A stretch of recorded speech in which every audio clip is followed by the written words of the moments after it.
ओम गुरुं न लोकम् अनुने स विद्वान् स्वर्वज्योतिरभयं स्वस्ति ऋष्वा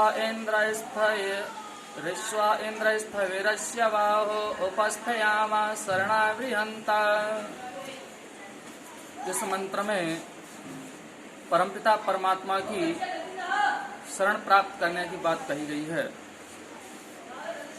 मंत्र में बताया है कि इंद्र अर्थात हे परमेश्वर, तुम विद्वान, तुम कैसे हो? तो तुम विद्वान अर्थात तुम सर्वज्ञ हो, तुम विद्वान हो के भी विद्वान हो। फिर आगे कहा कि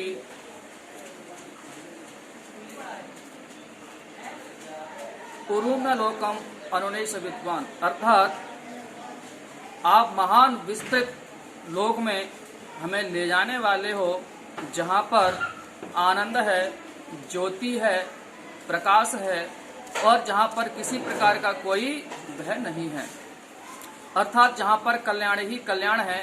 मंत्र में आया है स्वस्ति, अर्थात जहाँ पर कल्याण ही कल्याण है, जहाँ पर दुख नाम की कोई वस्तु टिक नहीं सकती, ऐसा वो लोक है और आप उस लोक के वासी हैं।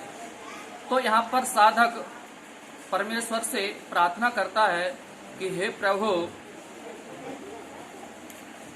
इस स्थविरस्य बाहु, कि आपके जो बाहु हैं वो शरणागृहंता अपार हैं और हम आपकी उन अपार बाहुओं की शरण में बैठ करके ऋष्वा अर्थात आप हमारे सभी विघ्न बाधाओं का नाश करने वाले हो।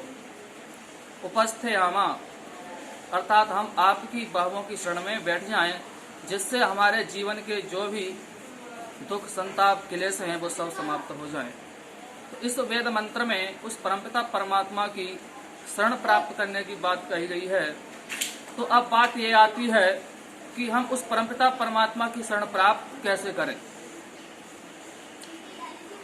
तो विद्वानों ने बताया है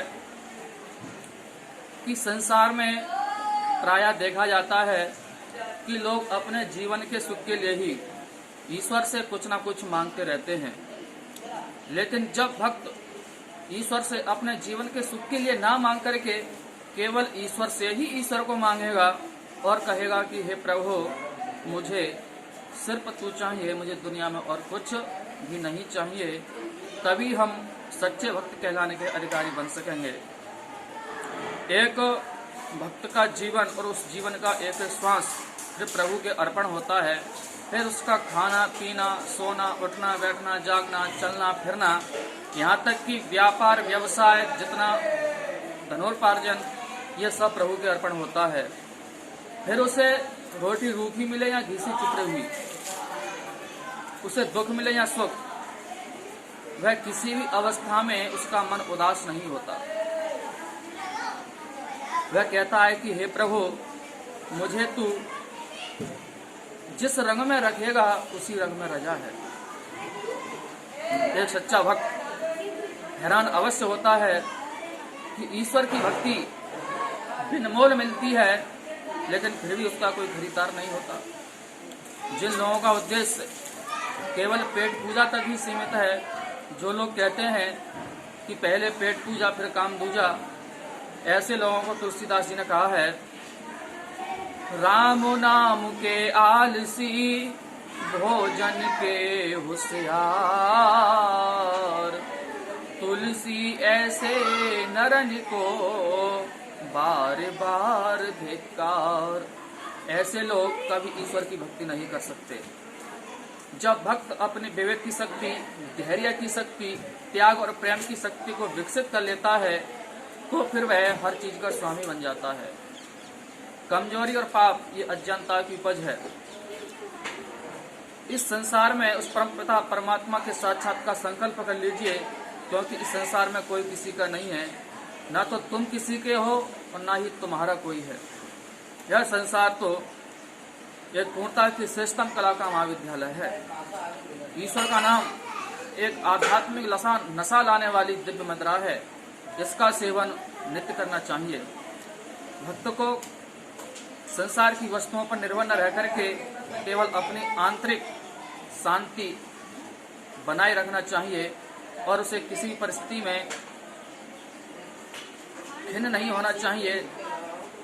दुख आने पर मनुष्य को दुखी नहीं होना चाहिए, क्योंकि दुखी होने से दुख और बढ़ता है, घटता नहीं है। इस प्रकार से साधना में सफलता प्राप्त नहीं होती। एक उदाहरण के तौर पर, जैसे जब तूफान आता है, उस तूफान में जो जंगल में वृक्ष होते हैं और उनकी जो जड़ें हल्की होती हैं वो धराशायी हो जाते हैं, उखड़ जाते हैं, और जिनकी जड़ें मजबूत होती हैं, गहराई में होती हैं, वो सुरक्षित बने रहते हैं। इसी प्रकार से संसार में जब व्यक्ति के ऊपर दुख आता है तो तूफान की तरह आता है, लेकिन उसकी जड़ें जो परमपिता परमात्मा से जुड़ी होती हैं तो वह दुख आएगा और आकर के चला जाएगा। जैसे संसार में वृक्ष तूफान के आने के बाद पुनः फिर वैसे ही खड़ा हो जाता है, ऐसे ही संसार में उस मनुष्य का कुछ नहीं बिगड़ सकता। आपका मन भगवान की भक्ति से लबालब भरा हुआ होना चाहिए।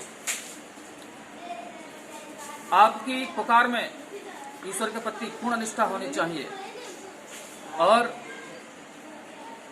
ईश्वर की आज्ञा का पालन करें। संसार के लोगों से अधिक घुलने मिलने का प्रयास नहीं करना चाहिए, क्योंकि संसार की जो इच्छाएं हैं वो प्रबल राक्षसियां हैं। इन पर विवेक की शक्ति से इनको परास्त कीजिए। मौन रहकर आंतरिक शांति बनाए रखिए, क्योंकि पूर्ण चेष्टा ही मौन है। और त्याग और बलिदान से जो शांति मिलती है वह उत्तम शांति है, सबसे श्रेष्ठ है, क्योंकि त्याग और बलिदान से जीवन पवित्र बनता है। इसलिए हमें उस परमपिता परमात्मा की शरण में जाना चाहिए, जहाँ पर अपार आनंद है, अपार शांति है, असीमित सुख है। संसार का जो सुख है वो क्षणिक है, किंतु ईश्वरीय जो आनंद है वो अनंत है, अपार है, और उसकी अवधि में तो 10 खरब 40 अरब वर्ष उस आनंद की अवधि है। अर्थात सृष्टि का 36वां लय प्रलय होता है, तब तक जीव उस आनंद में उस परमपिता परमात्मा के साथ रहता है। इतना असीमित सुख उस ईश्वर की शरण में बैठ कर के मिलता है। तो हे मनुष्य, इस क्षणिक सुख के पीछे तो क्यों भागता है? तेरा उद्देश्य केवल और केवल ईश्वर की प्राप्ति, ईश्वर की शरण में जाना होना चाहिए। इति ओम सम।